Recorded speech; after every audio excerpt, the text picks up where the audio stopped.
ಹಳ್ಳಿ ತಾಲೂಕಿನ ಚನ್ನರಾಯಪಟ್ಟಣದಲ್ಲಿ ನಡೀತಾ ಇರತಕ್ಕಂಥ ಚಳುವಳಿ ಇದೆಯಲ್ಲ, ಅದರ ಪರವಾಗಿ ಅನೇಕ ಸಂಘಟನೆಗಳು ಹೋರಾಟಗಾರರು ಭಾಗವಹಿಸಿದ್ದಾರೆ. ಅವ್ರದ್ದು ಸಭೆ ಕರೆದಿದ್ದೆ ಇವತ್ತು. ಆದರೆ ಇವತ್ತು ಫೈನಲ್ ನೋಟಿಫಿಕೇಶನ್ ಆಗಿಬಿಟ್ಟಿದೆ.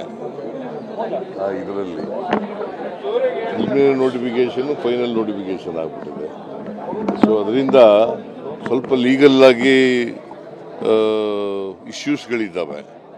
ನಾನು ಅದಕ್ಕೆ ಹೋರಾಟಗಾರರಿಗೆ 10 ದಿನ ಸಮಯ ಬೇಕು ನನಗೆ ಅಂತ ಹೇಳಿದ್ದೀನಿ. ಸರ್ಕಾರಕ್ಕೆ 10 ದಿನ ಸಮಯ ಬೇಕು ಅಂತ. 15ನೇ ತಾರೀಕಿಗೆ ಸಭೆ ತೀರ್ಮಾನ ಆಗಿದೆ. ಡೇಟು 15ನೇ ತಾರೀಕಿಗೆ ಸಭೆ ಬೆಳಿಗ್ಗೆ 11 ಗಂಟೆಗೆ ನಡೀತದೆ.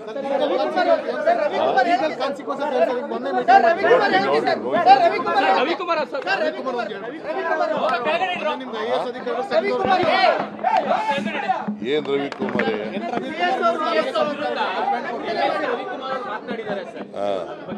ಅದು ಕಾನೂನು ಇಲಾಖೆ ಪೊಲೀಸ್ನವ್ರು ನೋಡ್ತಾರೆ.